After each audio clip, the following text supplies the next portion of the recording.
আসসালামু আলাইকুম। এটা ওয়ার্ডের একটা ভিডিও। ধরেন আপনি টাইপ করছেন। টাইপ করার পরে এরকম একটা ফরম্যাট হইছে, হ্যাঁ? এখন এটাকে অফিসিয়াল প্রফেশনাল ডকুমেন্ট বানানোর জন্য কিভাবে বানাবেন এবং কিভাবে সেভ করবেন, ঠিক আছে? সেভ করে সেটা কিভাবে ইমেইলের মাধ্যমে অন্য জায়গায় পাঠাবেন অ্যাটাচড করে, হ্যাঁ? এটা যারা শিখছেন তাদের জন্য রিভিউ ভিডিও অথবা যারা একেবারে নতুন তাদের জন্য ইম্পর্টেন্ট, ঠিক আছে?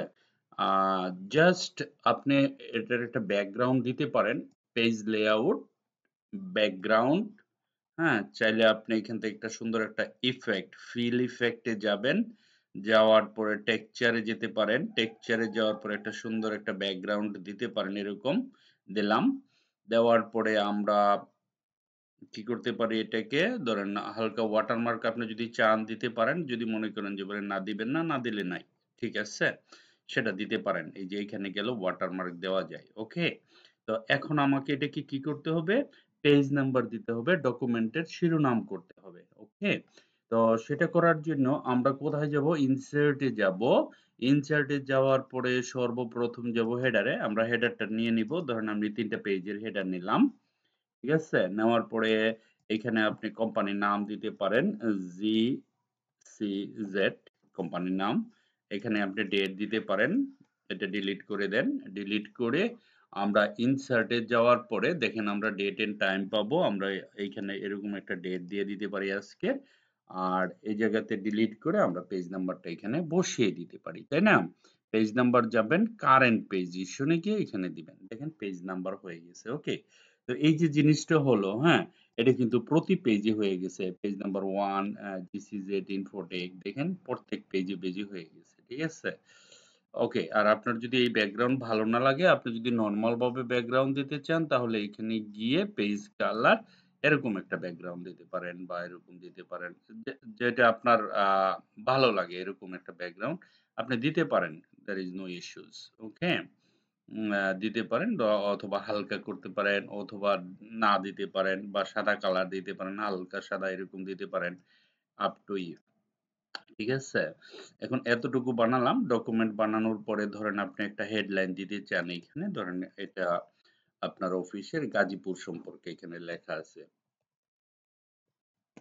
হ্যাঁ, গাজীপুর লিখে এই যে দেখেন এখানে ক্লিক করে ধরেন এইখানে আমরা হোমে গিয়ে এই যে মিডল এ নিয়ে আসলাম।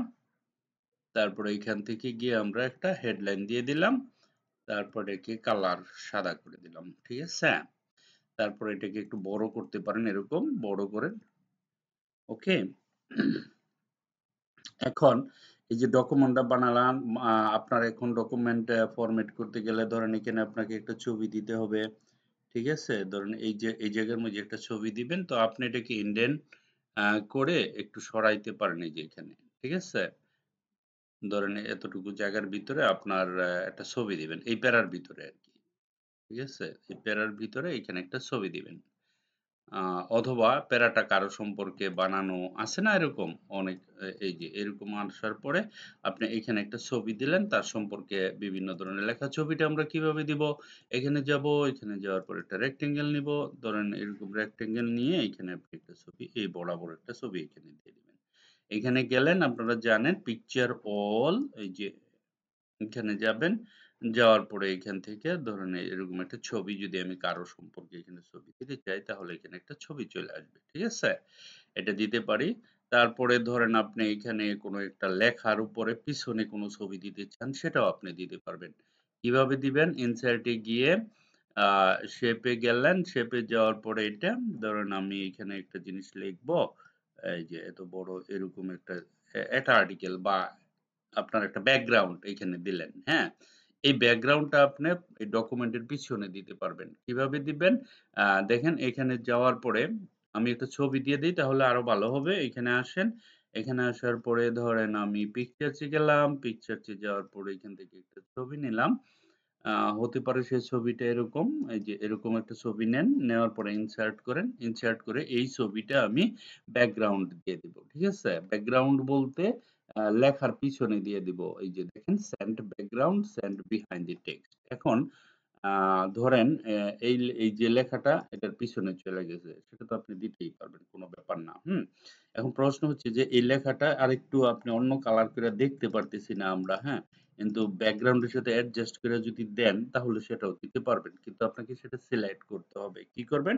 অল্টার এ ধরে ধরেন আপনি এতটুক পর্যন্ত সিলেক্ট করবেন। এই যে এতটুক দেখেন আমরা এতটুক পর্যন্ত সিলেক্ট করতে পারছি। ঠিক আছে? রেক্টেঙ্গেল হলে সুবিধা হইতো যেহেতু রাউন্ড তো সিলেক্ট করুন কিভাবে এখানে যাওয়ার পরে আপনি চাইলে এটা লেখাটা চেঞ্জ করে দিতে পারেন। ঠিক আছে? লেখাটা যে সাদা কালার করে দিতে পারেন। কিন্তু পাশে তো দেখা যাচ্ছে না।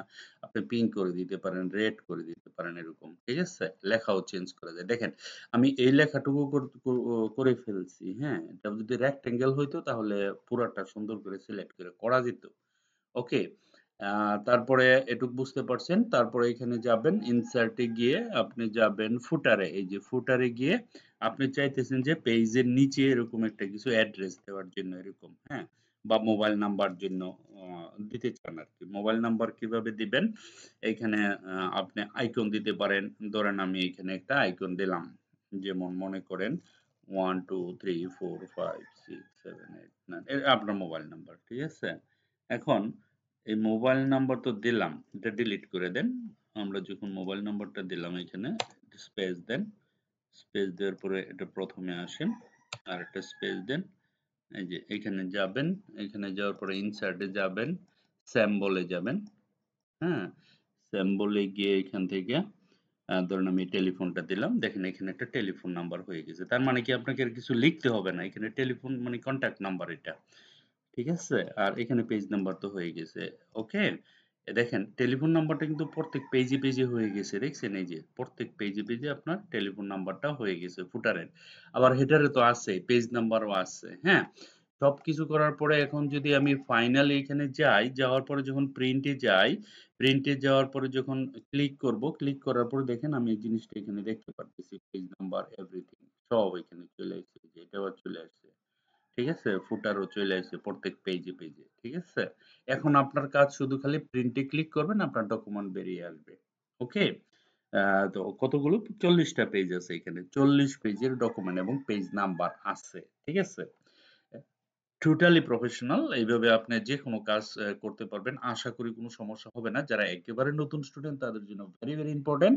আর যারা পুরানো অলরেডি শিখে ফেলছেন তারা রিমাইন্ডার করবেন জাস্ট মনে রাখার জন্য। হয়তোবা কিছু অংশ এখানকার জানেন না সেটা জেনে নেবেন। ঠিক আছে? Thank you very much for watching this video. Bye by.